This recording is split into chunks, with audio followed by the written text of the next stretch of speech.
ولو يؤاخذ الله الناس او كتريوني سي الله جل شانه خلق بظلمهم فوجد ظلم ددوي ما ترك نطريب ندي عليها بإزمك من دابة سخوزدون کی سیزو ولكن يؤخرهم لیکن هغه مهلت ورکوي دوی ته الى اجل مسمى تر وخت مقرر پوری فاذا جاء بهر کله راشي اجلهم مقرر وقت دوی لا يستاخرون ساعه نرسل وقات نشدوي یو ساعت ولا يستقدمون او نبوران دلاشي ويجعلون او مقرر دوی لله الله دبارا ما هغس يكرهون چې دوی نخو خوي وتصف او بيان بألسنتهم جبد دوی كذب درو خبره ان لهم الحسنى چې دوی دپاره خحال دي لا جرم لازم خبره ده ان لهم النار چې دوی دپاره دوزخ دي وانهم مفرطون او دوی وړاندې کیږي دوزخ ته. الله تبارک وتعالى د مشرکینو په شرک باندې د هغوی مذمت بیان فرمایل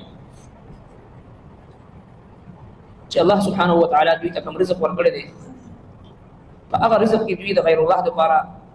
د الله نه ما سوا نور مخلوق دپاره چې دی په هغې کې برخه او حصه مقرروي دا څومره لوی ظلم دی. ضرور به ضرور به تاسو نه دې تپوس کېږي چې کوم افتراء او دروغ تاسو د ځان جوړوئ. او دویم په دې باطل عقیده باندې رد فرمایل چې دوی د دوی د عقیده و چې الملائکه بنات الله د فرشتي د الله لونه دي نعوذ بالله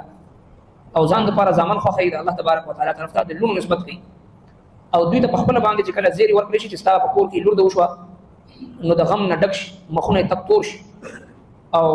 سوچ کوي چې دا ژوندي ښه کو کنه دغه ذلت سره دا برداشت کو ژوندي پرېږدو حالانکه دا مشرکانه کافرانه سوچ او فکر دی. پکار خدا و چې د الله رب العالمین پر رحمت باندې دي خوشاله شوي وي او د لونو صحیح تعلیم او تربیت او پرورش کړی وي او په هغې باندې جنت ګټلی وي یو نیک او صالح او پرهیزګار نسل مخکې چلولی وي نو په ضد دې چې دوی د غم او د خفګان اظهار کوي. الله تبارک وتعالی فرمایي چې ډېر بد دی هغه فیصله چې کوم دوی کوي. او اوس دوی ته دا تنبیه فرمایي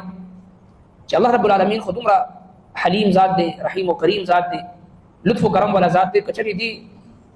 د ستاسو په دې ظلم باندې ستاسو په دې ګناهونو باندې ستاسو په دې نافرمانۍ باندې گرفت کولی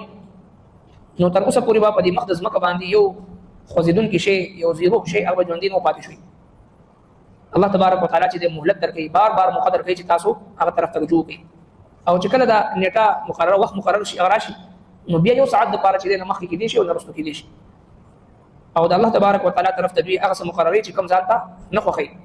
او بیا په خپلو ژبو باندې داسې دروغ او کذب بیاني او داسې الزامات لګوي چې زموږ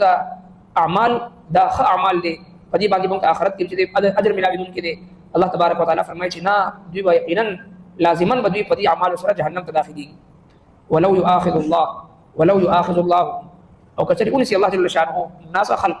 بظلمهم په وجه د ظلم د دوی. ظلم څه شی دی؟ ټول نه لومړی ظلم چې دی هغه ان الشرک لظلم عظیم شرک دی. شرک هغه شرک د الله تبارک وتعالی په ذات کې وي هغه په صفاتو کې وي د الله تبارک وتعالی سره چې کوم قسم شرک وي دا ان الشرک لظلم عظیم. نو والکافرون هم الظالمون اصل شرک اصل ظلم چې هغه شرک دی او اصل ظلم هغه کفر دی. بیا دغه نه بعد چې څومره کم کس د الله تبارک وتعالی ورکړل شوي صلاحیتونه په غلط ځای کې استعمالوي په بدل ځای کې استعمالوي. الله رب العالمین چاله مال ورکړي دولت ورکړي علم ورکړي عزت ورکړي او دغه شانتي الله تبارک وتعالی چاله لاسونه سترګې هر څه روغ ورکړي دغه قوتونه او طاقتونه چې کله په باطل ځای باندې استعمالېږي دا ظلم دی. ظلم تعریف هم دا دی وضع شیء فی غیر محله کې خودل دی یو شی په داسې ځای کې چې هغه ځای د هغې دپاره جوړ نه وي. نو څرنګه چې دا ټول مخلوقات اسمانونه دی که ځمکه دی د دې پلان دی بره چې دا څومره د کائنات ذره ذره ده دا د انسان د خدمت دپاره پیدا دی او انسان وما خلقت الجن والانس الا ليعبدون خالصتا د الله رب العالمین د عبادت دپاره پیدا دی. او دغه انسان چې کله د الله تبارک وتعالی عبادت پرېږدي دنیا پسې ولګي دنیا چې دا خپل محور او مرکز وګرځي دي وجنا رسول الله صلى الله عليه وسلم دا دعا وکړه اللهم لا تجعل الدنيا اكبر همنا ولا مبلغ علمنا. اے الہ العالمین دا دنیا موږ لپاره لوی سیز ونه ګرځي لوی د غم سیز موږ لپاره دنیا ونه ګرځي او زموږ د علم محور او مرکز دا دنیا ونه ګرځي ځکه چې حب الدنيا راس كل خطيئه د دنیا محبت د هر ګناه جوړه ده چې کله انسان د دنیا په محبت کې مبتلا شي نو بیا هر ګناه ته غاړه ایږدي. دی وجه نبی صلی الله علیه وسلم د دنیا د محبت نه پناه غوښتې ده د مال محبت نه پناه غوښتې ده. ارشاد فرمایي چې د هر امت لپاره یو فتنه او زما د امت فتنه چې دا هغه مال دی. او بیا فرمایي فوالله للفقر اخشى عليكم زما د الله ذات باندې قسم زه په تاسو باندې فقر او فقیر نه یریږم ولكن اخشى عليكم ان تفسدوا الدنيا زه دې خبر نه یریږم چې په تاسو باندې دنیا فراخه کړئ فتنافسوها كما تنافسوها واهلككم كما اهلكتهم چې څرنګه تاسو مخکینو خلکو باندې دنیا فراخه کړې شو هغوی د دنیا په محبت کې گرفتار شو تاسو مکه شان د دنیا په محبت کې گرفتار شئ او هلاک شئ دې خبر نه یریږم. نو لهذا ظلم وایي دي ته چې کوم قوتونه صلاحیتونه الله تبارک وتعالى کوم مقصد لپاره ورکړي په بل ځای کې استعمال شي ولو يؤاخذ الله الناس بظلمهم فچری انس الله جل شانه خلق او وجد الظلم دوی ما ترك عليها من دابه ما ترك عليها نو پرې باندې دی پدې ځمکه باندې من دابه سو خوځیدون کې سیس یو جانتا سیم په دې مقدس ځمکه باندې پاتې نشي ځکه دا دنیا د کافر او د مسلمان د مشرک او د موحد او د متبع سنت او د بدعتي او دا شانتي د مخلص او د منافق او د نیک او د بد تقوادار او سیاحکار پرهیزګار او بدکردار د دې ټول مجموعه ده د دوه مجموعین هم دي خیر او شر د دوه برابر چالو او همیشه د شر او د کفر د فسق او د بدو خلقو کثرت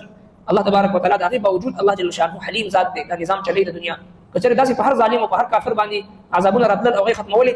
بیا د دنیا نظام هم ختمېدو او بیا کچره دا کافرانو ظالمان ختمولې ورسره د مسلمانانو د ټول انسانان به ختمېدل او بیا په دې مقدس مکه باندې د یوازې د مسلمانانو ژوند پر مقصد نه پاتې کېدو او چې کله انسانان ختمېدل ورسره د ټول مخلوقات زیرو چې څومره سلسله به ختمېدل نو الله تبارک وتعالى امتحان په تور باندې دوه سلسله جاری ساتي تر قیامت پورې خیر او شر مؤمن او کافر مشرک او موحد ظالم او مظلوم نیک او بد ټول به یوزي روان او کامیاب خلک هغه دي چې هغه د حق ملګرتیا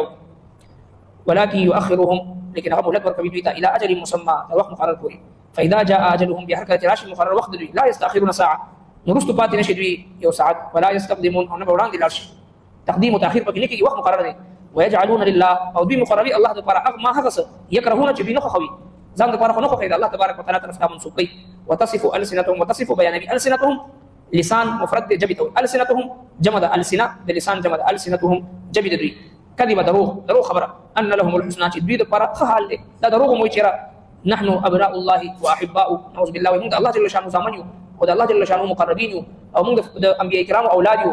او لن تمسنا النار الا اياما معدودات موږ یو سورج عذابي به موږ عذاب نشي کېدی ځکه موږ الله تعالی خاص خلق دا دروغ هم پکې وي لا جرم لازمي خبره ده ان لهم النار چې دوی لپاره دوزخ دی وانهم مفرطون او دوی به وړاندې کېدي شي د دوزخ ته